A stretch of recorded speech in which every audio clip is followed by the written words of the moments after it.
Just after 10 o'clock on this Friday, welcome to my car. I am Sean Starr. Good to be with you. In the car with Star, presented as always by Poutineville, Vaudreuil, Dorion, and K-Stop Gaspard Depanneur, Highway 138 in Ganawage. Happy Easter, happy Passover. If you're celebrating either of those holidays. Sad news this morning came across our desk as news broke that the great Mike Bossy has passed away. We knew that this was coming. He had been put in palliative care, and so it was just a matter of time. Mike Bossy lost his life this morning due to lung cancer, and way too young, right? And just a great NHL player one of the greatest NHL players of all time, really. As someone that was from here, grew up in neighborhoods that you and I have frequented most of our lives, if you're from this neck of the woods, and the pride, right, that comes with following / supporting one of your own. And I've found myself often arguing this when it comes to the Montreal Canadiens and whether or not there's a responsibility of having local talent on the local team. And I think about Mike Bossy. I think it reminds me of the importance of having local players on your local team and supporting them. And look, not at the sake of prioritizing that over wins and competitiveness, but finding that balance, right? That's what it's about. It's about finding that balance of giving people in the community that support this team an extra layer, another reason to cheer and to encourage and support a team. And look, Mike Bossy played 10 years in the National Hockey League. Every single one of them, every single minute, every single game, every single goal he scored was in the New York Islanders uniform. And we know at the time, in those days, and obviously if you grew up, in the 70s, 80s, and even before that, you saw just how different the game was played. Like, the athletes today are just as tough, but it was a harder game to play. The infractions, the clutching and the grabbing and the abuse, the physical abuse, the verbal abuse that some of these athletes played under and had to play through, it's just different than today's day and age. And Mike Bossy is one of those guys, that suffered from back injuries, and as a result, his career was cut short. But as I've told you guys for a little bit now, not that I'm some hockey historian here by any stretch, but say what you want about Alex Ovechkin and Wayne Gretzky and Marcel Dion or Bobby Hall or some of the greatest NHL goal scorers you've seen, past or present. Nobody in the history of the game scored more goals in the regular season per game than Mike Bossy. Full stop. That's a fact. And he's second in NHL history in goals scored per game in the playoffs. Tells you who Mike Bossy was, man. Like, when the puck was on his stick and he was in the offensive zone, his eyes turned into basketballs. Everything slowed down. Everything got bigger. The man didn't miss the net. Played 752 career games in the National Hockey League, 573 career goals, 553 career assists for 1,126 career points. The man hit 50 goals in 9 of 10 seasons. The man hit 60 goals 5 times, had a 69-goal season, and finished his career on a juggernaut New York Islander team that rolled to 4 straight Stanley Cups, right? He was part of that dynasty era for an organization with Clark Gillies and Denny Potvin and Billy Smith and Brian Trottier and Mike Bossy, all part of that organization, a dynasty era team that Mike Bossy was the centerpiece of. And not only, did Mike Bossy put forth a Hall of Fame career, he had a Hall of Fame career off the ice as well. Just another guy from the community that stayed in the community. Worked for Humpty Dumpty for a stretch. Remember the old Humpty Dumpty factory on Highway 20 in Lachine? He worked there for a while. Was a big player in French media. Worked for TVA Sports for a long time. You saw some of the TVA colleagues with the outpouring of emotion and expressing their heartfelt condolences to the Bossy family. The hockey world lost a giant. And look, I got to meet Mike Bossy a couple of times, and the guy was just a pure gentleman. I got a couple of funny anecdotes, I think, that I could share with you. My personal favorite, right, was Elliot Price and I. We did the morning show together for a while on TSN 690. And every now and again, we would take the show on the road, right? So we're broadcasting live from Miso Restaurant, which is on the corner of St. Catherine and Atwater in downtown Montreal, across the street from the old Montreal Forum. It used to be a McDonald's. When I was a kid, on my birthday in October, my father woke me up. I must have been 11 years old, something like that.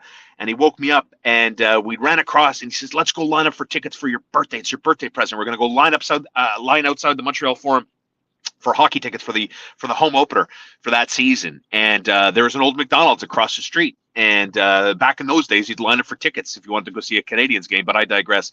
And so Elliot Price and I don't remember exactly what we were talking about. We were going at it back and forth, and we're arguing about hockey.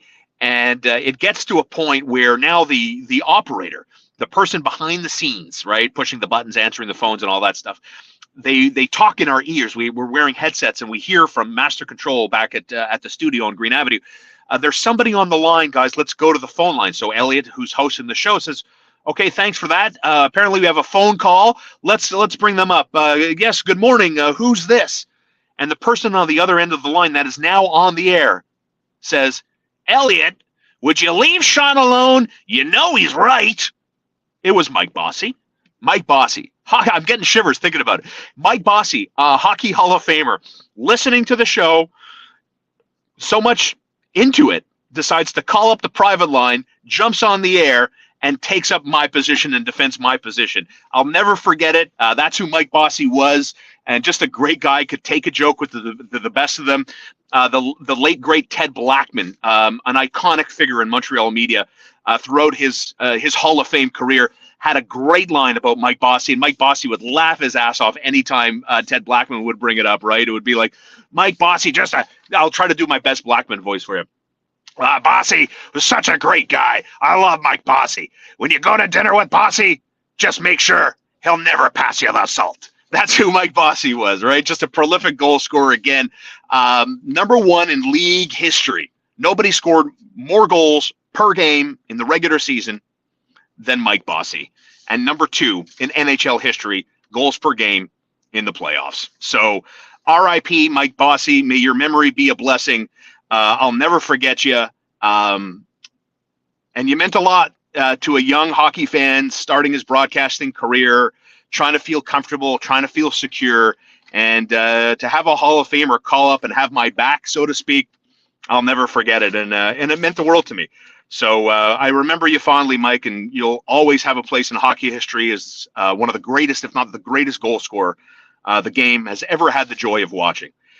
We look forward to watching some NBA playoffs, 2 play-in games going on tonight. The Toronto Raptors open up their playoff run against the Philadelphia 76ers. Should be fantastic with all the schemes Nick Nurse is going to have on defense. It's going to be tough for Joel Embiid. That's the thing with the Raptors, right? They're defensively tough.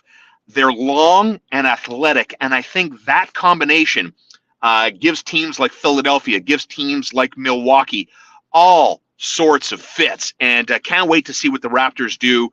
I'm cheering hard for the Raptors. You know, we're all looking for something to cheer for. It's going to be fun to see Boston and Brooklyn in the Eastern Conference.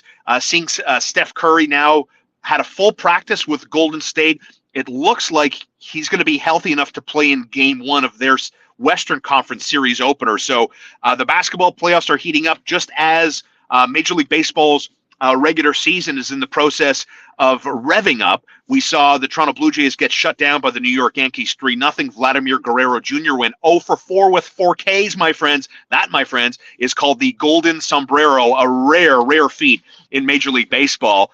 And before I sign off for today, I just want to talk about what happened in the Dodgers game against Cincinnati the other day, where Clayton Kershaw on a pitch count was perfect through 7, finishes the 7th inning with 13 strikeouts, gets to 80 pitches. Dave Roberts, for the second time, Dave Roberts has done this twice, he pulls his pitcher in the midst of a perfect game.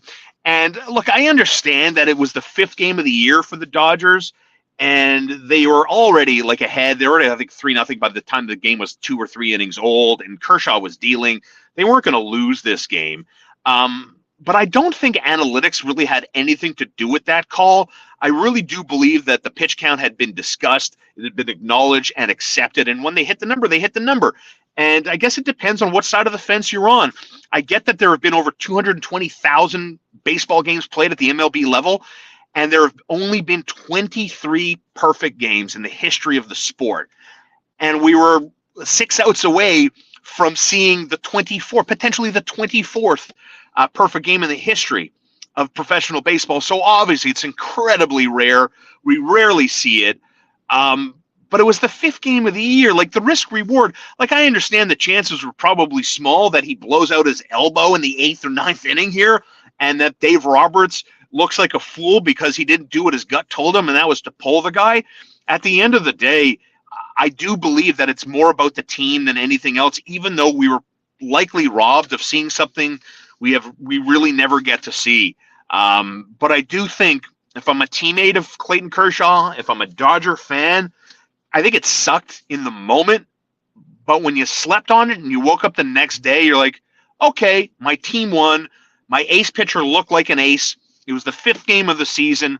We've got a lot more race to go before we run out of track in the Major League Baseball season. But it was a tough spot for Dave Roberts. I kind of applaud him for putting his balls on the table and having the guts to make a decision like that. And there's no way that's easy. It'd be fascinating to see what the conversation would have been like when Kershaw leaves the mound, walks down the steps into the dugout, and Roberts is like, okay, you're done. That was your 80th pitch or whatever. I'd be fascinated to know what the dialogue was like there. But should be fun. Should be fun tonight at Poutineville, Vaudreuil-Dorion. Live comedy. Mike Patterson is headlining this weekend, Friday and tomorrow. I think you can check out to see if there's tickets available at Poutineville, Vaudreuil-Dorion. And don't forget, as always, it's Friday. That means we need to load up on our snacks at K-Stop Gas Bar and Dippener, and you can fuel up there, tax-free gas, and someone will pump it for you, thanks to my partners at K-Stop Gas Bar and Dippener, Highway 138 in Ganawage. So thank you for watching and tuning in, my friends. Enjoy the weekend. R.I.P. Mike Bossy. We'll never forget you, baby. One of the greatest to ever play the game.